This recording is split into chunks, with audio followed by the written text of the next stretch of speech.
ऐसे प्रेम था साधु में, संत में, भगवान में, सबकी सेवा करता था। एक दिन क्या हुआ कि जाकर के चरणों में प्रणाम किया उस बालक ने। स्वामी जी की ओर देखने लगा, गुरुदेव मेरे हृदय में ये भाव आया है कि मैं आपको गुरु बना, इसलिए आप मुझे दीक्षा दे दीजिए। तो उन्होंने कहा, भैया दीक्षा लेना अच्छी बात है, भगवान की कृपा है, लेकिन पहले ये भी तो सोचो कि उस दीक्षा लेने का जो नियम है उसका निर्वाह कर सको, तो बात अलग है, तो हमें कोई आपत्ति नहीं।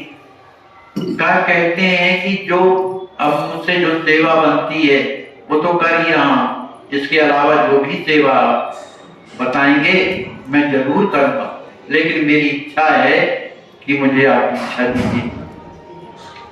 अब हुआ ये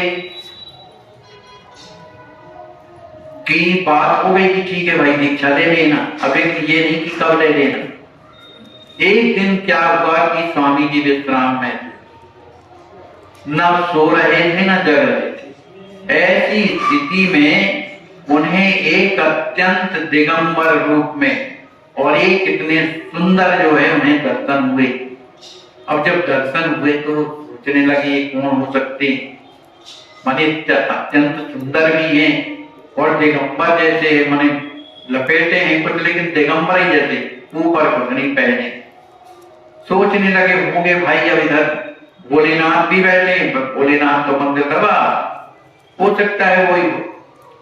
अब सुबह लेकिन निराकरण ना हो पाया, तो जब बाहर घूमने के लिए जब जाते हैं टहलने के लिए, तो उन्हें वही संत जो है आम के पेड़ के किनारे खड़े मिलते, ठीक वही, अत्यंत सुंदर स्वरूप है और उनके अंग अंग में बढ़िया जैसे प्रकाश निकल रहा हो, और वे महापुरुष स्वामी जी की ओर देख रहे और स्वामी जी को देख करके प्रसन्न हो रहे हैं। और उन्होंने क्या कहा, उन्होंने एक श्लोक कहा, किन्ने, वो महापुरुष, उन्होंने कहा राम हर्षण इति ख्यातो रामचंद्र चाल कहा ज्ञान वैराग्य प्रेमाढ्यो भविष्यति करो युगे। माने इस युग में आप जो है श्री राम हर्षण जी के नाम से विख्यात होंगे, जो रामचंद्र जी महाराज के आप कौन है सारे होंगे, और ज्ञान वैराग्य आपके हृदय में निवास करेंगे और सीताराम जी के प्रति प्रेमाढ्यो अत्यधिक प्रेम होगा। ऐसा उन्होंने उन्हें आशीर्वाद दिया। इस बात को सुनकर के, जबकि अभी स्वामी जी का नामकरण नहीं हुआ क्योंकि विरक्त की चली नहीं, इस बात को सुनकर के उन्हें लगा कि कोई नहीं है, हमें लगता है ये तो भोलेनाथ, उनके अलावा ऐसा कौन आशीर्वाद देगा। ऐसा विचार करके भगवान शंकर जी का जो मंदिर था वहीं जाते हैं, उनको प्रणाम करते हैं और मन ही मन सोच रहे हैं कि शिव तरी अन्न हो नहीं प्राण, वो प्राणी तो हो ही नहीं सकता, ये तो भगवान शंकर हैं जो उन्होंने कृपा करके मुझे दर्शन दिया है, उन्होंने मेरे अंतर भाव को पहचान दिया तभी तो इतनी बात कही है। इस तरह से प्रेम में भरे हुए थे। दूसरे दिन उस बालक की दीक्षा हुई। दीक्षा में गुरु जी ने सब समझाया,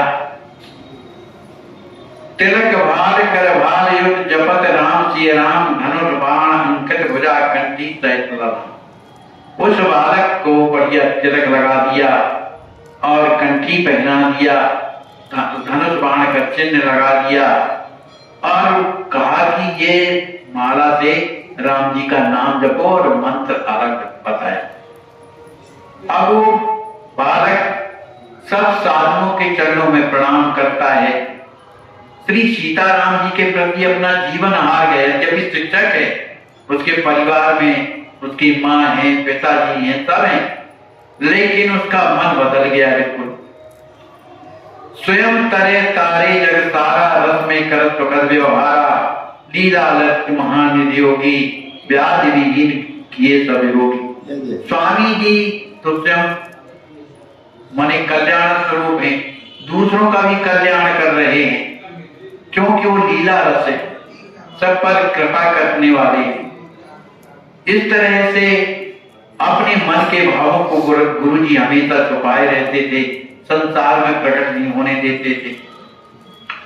अब इनके इन प्रकार के व्यवहारों से क्या है, कैसा है, अब स्वामी जी के साथ नित्य प्रति घटना हो रही, नित्य प्रति घटना हो रही। उन घटनाओं को सुन सुन देख देख करके स्वामी जी बड़े आनंदित होते हैं। स्वामी जी के जितने चरणामृत दिनों दिन पढ़ रहे हैं, शिष्य बन रहे हैं, वे भी शाम को आकर के कथा सुनते हैं, उन्हें मन में बड़ा विश्राम मिलता है। एक दिन की बात है कि एक गंगा प्रसाद जी नाम के ब्राह्मण थे, जो अत्यंत विद्वान भी थे, अत्यंत सुशिक्षित शरीर था, माने अत्यंत सुंदर थे। ये वही ब्राह्मण के बालक जिनकी अभी कथा पहले चली। अभी खजुआ में बालकों को पाठ माने शिक्षा प्रदान करते। इस तरह से रहते रहते उन्हें कई, अब स्वामी जी ने कह दिया कि हम तुम्हें दीक्षा देंगे। अब इनके मन के जो भाव हैं अब और बढ़ने लगे। अब इन्हें लगा कि हम दीक्षा नहीं लेंगे, विरक्त दीक्षा लेंगे। माने दीक्षा ये जो गृहस्थ वाली वो ना लेकर के विरक्त दीक्षा लें।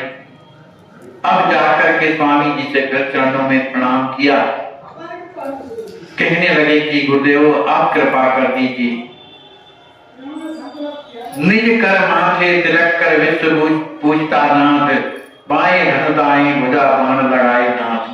स्वामी जी ने दीक्षा दे दिया, विरक्त दीक्षा दे। युगल मंत्र सादर दिए, विधवत नियम बताया। युगल मंत्र दिया, चरम मंत्र दिया, दासांतक नाम दिया। दासांतक नाम में इनका नाम साकेत बिहारी दास, वही महाराज जो आते जाते रहे बिहारी दास महाराज, वही भयो पुनीत नाम मन भावन। ये हमेशा अपने गुरुदेव की सेवा करते थे। सेवा ऐसी नहीं करते थे, पूर्ण सेवा करते थे, सुबह से जागने तक जब तक विश्राम नहीं होता। अब गुरुदेव के भाव में आया कि ये जो हमारा शिष्य है साकेत बिहारी दास, अब ये सब कुछ काम देखता है, खेती का भी देखता है, मंदिर का भी देखता है, ठाकुर जी की सेवा भी देखता है और पढ़ाने भी जाता है। तो सोचने लगे चलो इसको भार सौंपे, अब हम स्वतंत्र हो,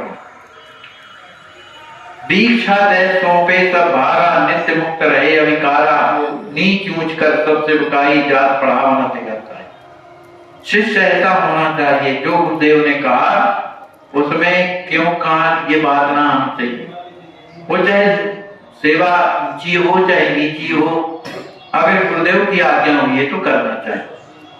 अत्यंत शांत सुशील के थे, सबसे प्रेम से बोलते थे, सब पर दया करते थे, गुरुदेव की आज्ञा का पालन दौड़ दौड़ के करते थे। बालक सकल राम में मानी, आप बढ़ावत अति सम्मान, सेवापति परम उपकारी, कर सदा सबकी रखवाली। वे रोजाना सब बालकों को बड़े प्रेम से शिक्षा देते थे, सेवा का धर्म सिखाते थे और सबकी रखवाली भी करते थे। माने बालक वहीं रहते थे ना कलवा में, वहीं रहते। एक दिवस प्रभु रुदन सुन गए आप घबराए, स्वयं रुदन करते हुए पीछे बदन उठाए। एक दिन की बात है कि स्वामी जी भजन कर रहे थे।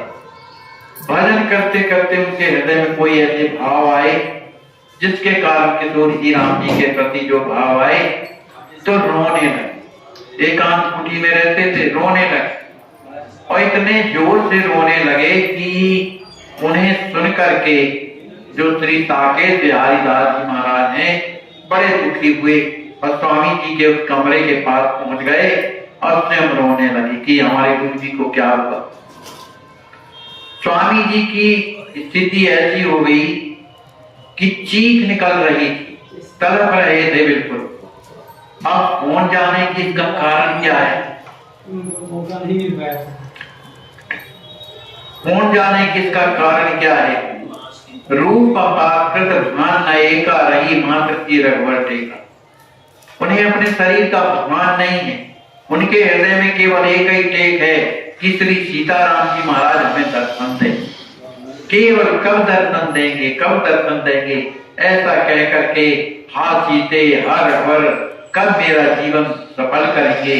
हे लाडली, हे प्यारे, हे जनक नंदिनी किशोरी जी, आप तो मेरी है ना, मुझे तो दर्शन दो। एक बार पिए देह पिलाई, अपना प्रेम आश्रो, अपना दर्शन एक बार तो कम से कम मुझे दिखा दो। हा रघुनंदन, हे राज किशोरी जी, अब तो विमल मती जो ये मेरी कलुषित जो बुद्धि है उसे ठीक करो और अपनी कृपा करो। बहुत दिन से मैं बिछड़ा हुआ हूँ, आपका दर्शन नहीं प्राप्त कर पा रहा। हे रघुनंदन, हे राज किशोरी जी, ये संसार के जाल से मुझे निकालो। मैं तो केवल आपकी सेवा चाहता हूँ, आपका प्रेम चाहता हूँ। इस तरह से रोते रोते रात व्यतीत हो गई, पूरा दिन रोए और रात थी। अब ये बेचारे घबरा गए। साकेत बिहारीदास जी जाते हैं, बार बार शरीर को देखते हैं, लेकिन ऐसा लग रहा था जैसे शरीर में प्राण ना हो। नाड़ी भी धीरे धीरे कहीं चल जाती थी और बंद हो जाती थी। अब तो बड़ा दुख लगा इनको। ये स्वामी जी का मैंने सिर को लेकर के अपने गोद में रख लिए और रोने लगे। कौन? साकेत बिहारीदास। बड़ी देर तक उन्हें नींद नहीं आ रही है। गुरुदेव की उस स्थिति को देख करके बड़े घबरा रहे हैं। किसी तरह सवेरा जब होने लगा, उसके पहले पहले स्वामी जी को नींद आई। जब नींद आ गई तब उन्होंने पढ़ा दिया अच्छे से। जब जैसे ही सूर्य भगवान के प्रकट होने के पहले ही श्री राम जी स्वामी जी बैठ गए और सीताराम सीताराम ऐसा उच्चारण करने लगे। अब इन्होंने जान लिया कि स्वामी जी तो अब ठीक हैं, तो दौड़े दौड़े गए, उनकी स्थिति देखी और सुंदर स्नान करवाया। स्नान करवाने के बाद वस्त्र धारण कराए। लेकिन सबसे बड़ी बात ये थी कि स्वामी जी के सिर में बड़ी वेदना हो रही थी, सिर में पीड़ा ज्यादा हो रही थी। अति प्रचंड निज रूप दिखाई, माने उस वेदना के कारण के स्वामी जी का जो मुख है बड़ा दुखी दिखाई दे रहा। अब बड़े दुखी हुए साकेत बिहारी जी महाराज। उन्होंने सीताराम शरण जो उनके शिष्य थे, माने गुरु भाई ने, उनको बुलवाया और बताया कि स्वामी जी की बड़ी स्थिति बिगड़ी है, कल से रोते हो गए, रात भर रोए हैं और सिर में बड़ी पीड़ा है। हमें तो लगता है ये रोग बड़ा असाध्य है ना, इसलिए क्या किया जाए, आप ही कुछ करिए। तो सीताराम शरण जी तो मंडला तक गए थे सरकार के साथ में। कहा ये तबियत स्वामी जी की मंडला से बिगड़ी। मंडला में वहां पर कथा हुई थी भागवत की, और भागवत में जब गोपियों का प्रेम श्याम सुंदर के प्रति क्या था, कितनी रो रही थी, तभी सरकार एक एक श्लोक में उस स्थिति में पहुंच जाते थे और स्वयं रोने लगते थे। तभी से सिर में पीड़ा बनी हुई है। इस तरह से कोई भी कथा स्वामी जी कहते हैं उसी में डूब जाते हैं। और ये शरीर में चिंतन, माने सिर में चिंतन होता है तभी तो भाव बनता है, तो इस कारण अत्यधिक पीड़ा होती है। एक एक श्लोक में देते जब डुबाए, ऐसा लगता स्वयं कई गोप का आए। ऐसा लगता था जैसे स्वयं गोपी इनके शरीर में बैठ करके उस तरह का मन दुखी होकर के प्रलाप कर रही है। तभी से उनके सिर में पीड़ा हो रही है। बहुत से लोग बड़ी दवा, माने कई दवाएं ला करके प्रयोग करते हैं, लेकिन कुछ भी लाभ नहीं मिलता। तो इतने में और भी गुरु भाई थे जो खजवा में आते जाते थे। उन्होंने कहा एक काम करें, किनको वैद्यराज को दिखवाएं। अब वैद्य ही है, उस समय वैद्य ज्यादा रहते। कहा वैद्यराज जी के घर चलें, ये वही ठीक करें। तो स्वामी जी के चरणों में प्रणाम किया सब शिष्यों ने, और जाकर के और कहने लगे गुरुदेव, आपके जो सिर में जो पीड़ा रहती है तो हम चाहते हैं कि आपको वैद्य से दिखवा दें, वैद्यराज जी से दिखवा दें। तो स्वामी जी कुछ बोले नहीं, कहा भाई जैसा आप लोग चाहो ऐसी वेदना तो रहती है हमारी। अब पता लगाया गया कि भैया यहाँ वैद्य है कहाँ, तो रीवर के गिरते गिरते में तो कोई वैद्य नहीं थे, एक ही राज वैद्य थे, वो भी रीवा नरेश थे, है ना, उनका नाम था राम प्रताप, वो भर वैद्य थे। अब रीवा ही नरेश के वैद्य, कहा उन्हीं के पास चला जाए। तो एक बार चलकर उनको दिखाया जाए, आखिर ये जो सिर की जो पीड़ा बढ़ी हुई है उसका निश्चित वो उपचार करेंगे, क्योंकि राजवैद्य। ऐसा कहकर जो प्रभु को माने स्वामी जी को लेकर के सभी कोई रीवा आते हैं, और रीवा में आकर के और वैद्यराज जी को जैसे ही दिखाते हैं तो वैद्यराज जी महाराज ने जैसे ही नाड़ी देखी, तो नाड़ी जैसे ही देखते हैं तो नाड़ी पकड़ के कहते हैं और हंसने लगे। अब जब हंसने लगे तो स्वामी जी उनके मुख देख के और कहने लगे, भैया क्या हो गया नाड़ी में? कहा आपने जो है तरबूजा खाया है, वो मुझको समझ में आता है, तरबूजा।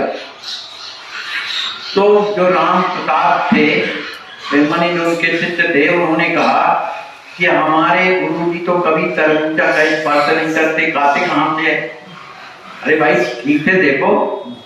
तो फिर से पकड़ा वैद्यराज जी ने, कहा भाई इनकी नाड़ी तो यही बताती है कि इन्होंने तरबूजा खाया।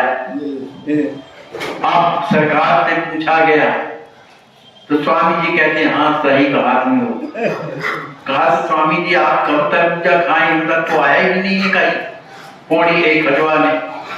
कहा ऐसा नहीं था, हमने भगवान को भोग तरबूजा का लगाया मन ही मन, और उसी मन ही मन ने हमने भी तरबूजा पा लिया। तो देखो मन का कितना बड़ा, माने जो मानसिक सेवा है उसका कितना बड़ा प्रभाव है कि वस्तु नहीं है लेकिन मानसिक में लगा दिया, भगवान को पा दिया, तो उसका असर उनके नाड़ी में आ गया।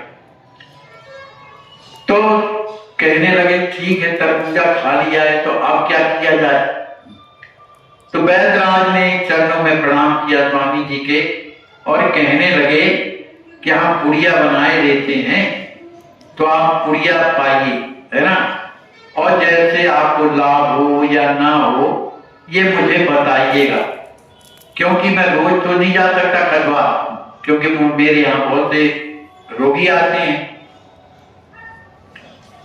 तो स्वामी लोगों ने पूछा कि आखिर ये रोग ठीक हो जाएगा कि ना हो जाएगा? वैद्यराज श्री राम प्रसाद कहा देखो ये रोग जो है बहुत पुराना हो गया है, ये आज का नहीं, बहुत पुराना हो गया है ना, इसलिए सोच आप ना करिए, है ना, आप तो स्वामी जी को यहाँ लाते रहिए तो हमें दर्शन लाभ भी होगा। तो वैद्यराज ने कहा एक काम करो कि स्वामी जी का जो आसन वगैरह है सब यहाँ ही मंगा दो, तो यहाँ स्वामी जी रहेंगे और मैं उनकी सेवा करूंगा, आप लोग भी अपना काम करिए। तो बोले राघव कुंज नहायो, आसन वहीं आज रखा। राघव कुंज था अपने खजवा में, कहा मेरा सामान तो सब वहीं पर है, इसलिए आप एक काम करिए कुछ दिनों की दवा दे दीजिए। तो वैद्यराज ने कुछ दिनों की दवा दिया। अब चूंकि दवा दिया तो उससे थोड़ा बहुत आराम तो होता था, लेकिन रोग इसलिए ठीक नहीं होता था कि चिंतन स्वामी जी का बंद नहीं होता, वो तो रात दिन चिंतन करते थे और चिंतन के कारण ही यह रोग बना था सिर वाला। अब वो कुछ दिन के बाद पुनः स्वामी जी को लेकर के और आते हैं रीवा।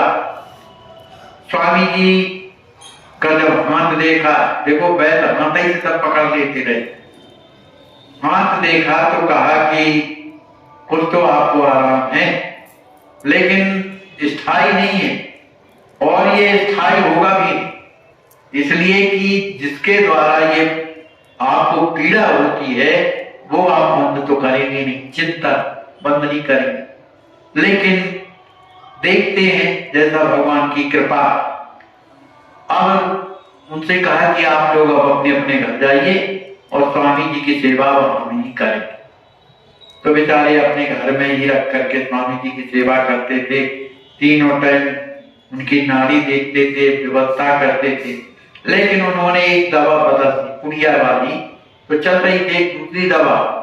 उन्होंने एक तेल बनाया, वो भी शुद्ध का कोई ऐसा बनाया जो मलना पड़ता है सिर्फ, उसको बनाया और कहा इसको रोजाना इस तरह से मलना है। और खुद ही मल रहे, बताया रहे कि इस तरह से रोजाना मलना है, इस तरह से। और आप कुछ ना करिए, हम सब लोग यहाँ हैं, आप हमको बढ़िया भगवान की कथा सुनाइए, हमारे घर के लोग भी हैं वो भी सुनेंगे।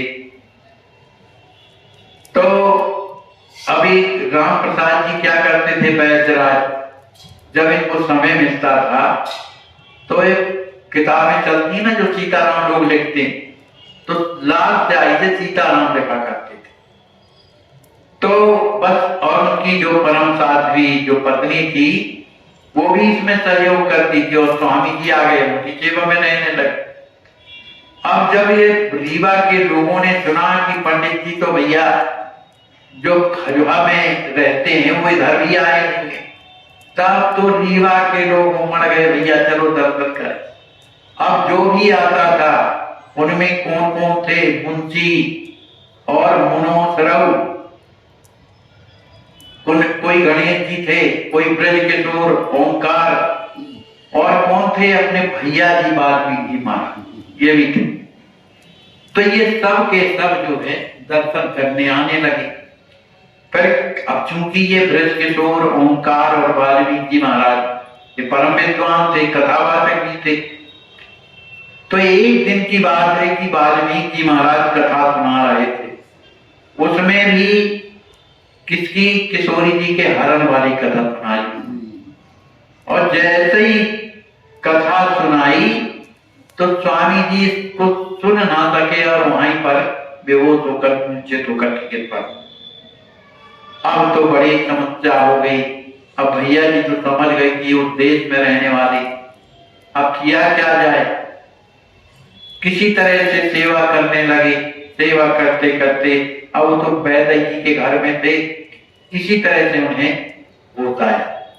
होश आने के बाद वाल्मीकि जी महाराज चरणों में गिरे, गुरुदेव हमसे बहुत बड़ी गलती भई, हम वहां नहीं पहुंच, हम लोग संसारी आदमी हैं, साज में कथावाचक हैं तो कथा सुना दी, लेकिन हम नहीं जानते थे कि आप कहाँ पर हैं, तो क्षमा करें। और उनके हृदय में ये भाव आया कि इतने प्रेम प्रदेश में रहने वाले कोई साधारण तो हो नहीं सकती, तो क्यों ना इन्हीं से हम दीक्षा लें, ऐसा उनके हृदय में भाव आया। अब उन्होंने तत्काल गुरुदेव से प्रार्थना की कि गुरुदेव अब आप कृपा करिए, हमें अपना शिष्य बना लीजिए, शिष्य बना लीजिए। स्वामी जी कहे, अरे भाई आप लोग तो सब जानकार हैं, कहा अब ऐसा है, अब जो भी जैसे हैं अब आपके शरणागत हैं, हम आपकी सेवा करना चाहते हैं। तो जितने लोग थे वो जितने भी विद्वान थे, वाल्मीकि जी के साथ में उन्होंने भी दीक्षा ले लिया, ब्रज किशोर जी ने, ओंकार जी ने, सब ने दीक्षा ले ली। अब तो विद्वानों का समाज हो गया।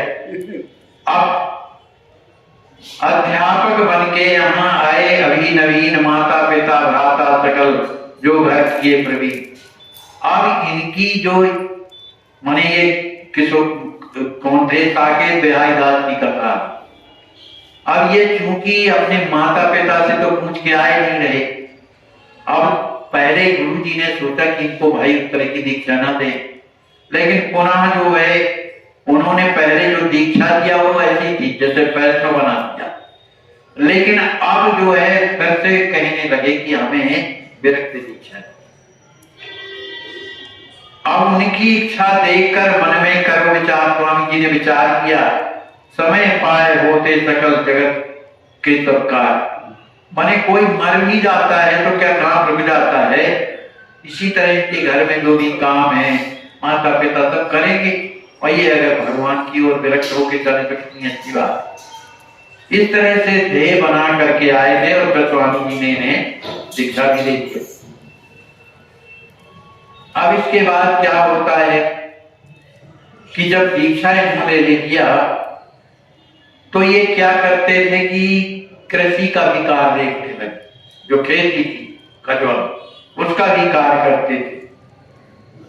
तो अब स्वामी जी ने सोचा ये बालक जो है अब पूर्ण रूप से ठीक है, माने ये ईमानदार भी है, सेवा भी बढ़िया करता है, साधु सेवा भी करता है, पढ़ाने भी जाता है और खेती भी देखता है।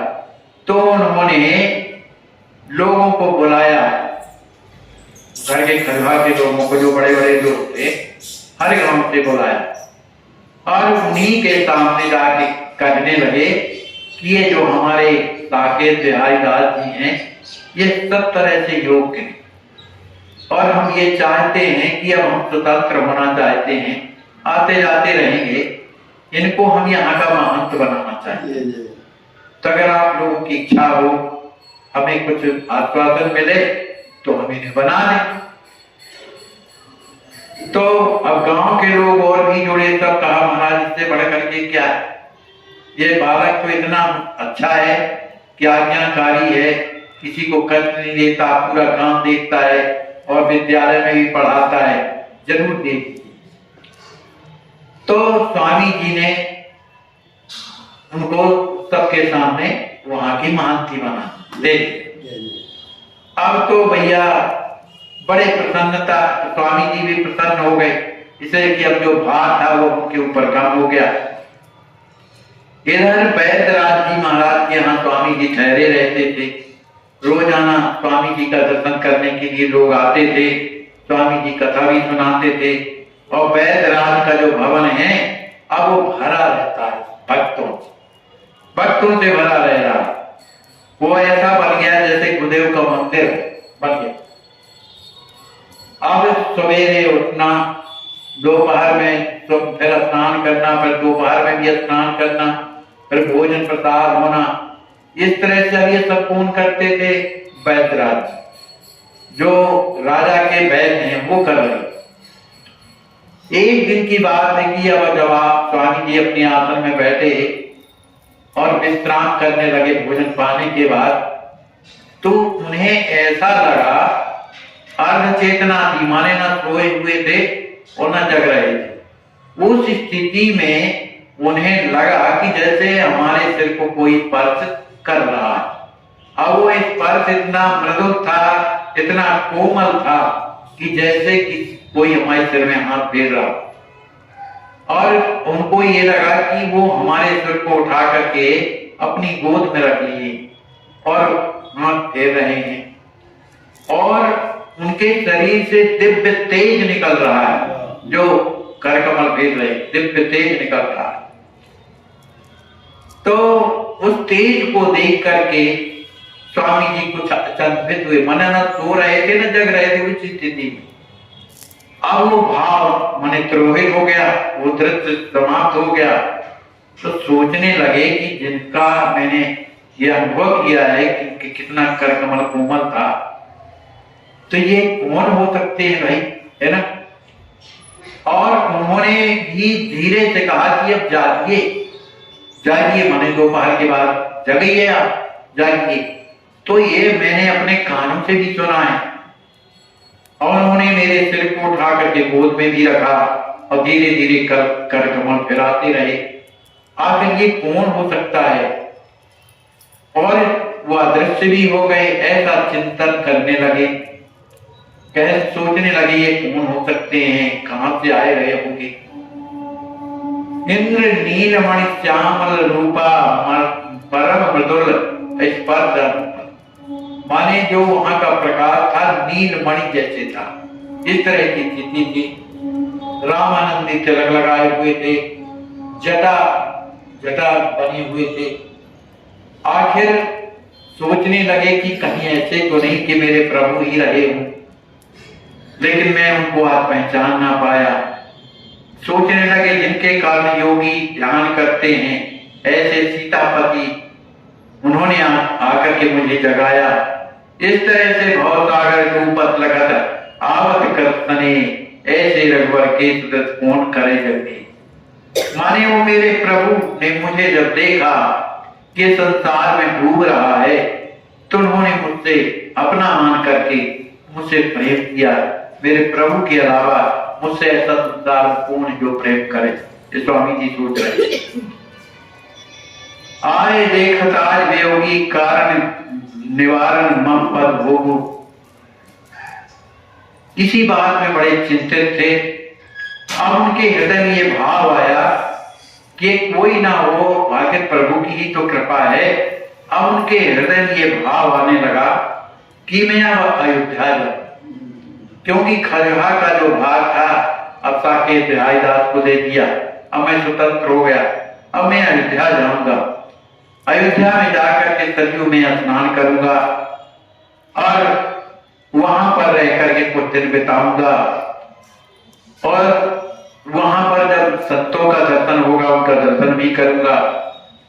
इस तरह से मन में सोचने लगे। तो अब कहने लगे, वहां पर जब लोग दर्शन करने आते हैं तो उनसे कहा कि भाइयों, शिष्य लोग भी थे, गांव के लोग भी थे, खजवा के लोग, कि भैया कल मैं अयोध्या जाना चाहता हूं, इसलिए कि मेरा मन जो है अयोध्या के लिए अब आकर्षित हो रहा है। लोगों ने प्रार्थना किया कि गुरुदेव कुछ दिन और बात किया जाए, क्योंकि वैद्यराज की दवाई भी चल रही है, इसलिए अभी आप मत जाएं, क्योंकि सिर की पीड़ा बढ़ जाती है और यह जो आपका रोग है अत्यंत असाध्य है, इसलिए अभी आप अपनी दवा कराएं और फिर के बाद अयोध्या जाएं। बोलिए श्री सीताराम जी महाराज की जय।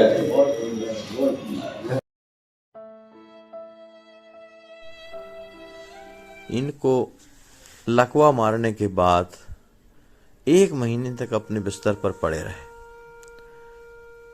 दुर्भाग्य हमारे समाज का, कोई हाथ नहीं लगाता था, बेचारे खिसक खिसक के लेटरन करते थे। आज अस्वस्थ संत सेवा ट्रस्ट आपकी देख रहे हैं आप किस प्रकार से स्नान करा रही है और इनको हर प्रकार के इलाज की सुविधा अब चलने लगे हैं। ये और मेरे प्यारे भाइयों, जिंदगी में कठिनाइयां हमें सही रास्ता दिखा जाती हैं, अवश्य ही उनसे घबराना नहीं चाहिए। जय श्री राम। आपकी अस्वस्थ संत सेवा ट्रस्ट के द्वारा इन्हें लखनऊ मेडिकल कॉलेज भेजा गया है ऑपरेशन के लिए। बहुत कष्ट है, बिना ऑक्सीजन के इनके प्राण नहीं रह सकते हैं। आप सोचिए, आप विचार कीजिए कि ऐसे असहाय संत बेचारे जिनकी कोई सेवा नहीं करता, तो कम से कम आपके अस्वस्थ संत सेवा में आ गए हैं ट्रस्ट में, तो आप रात दिन उनकी सेवा कर रहे हैं।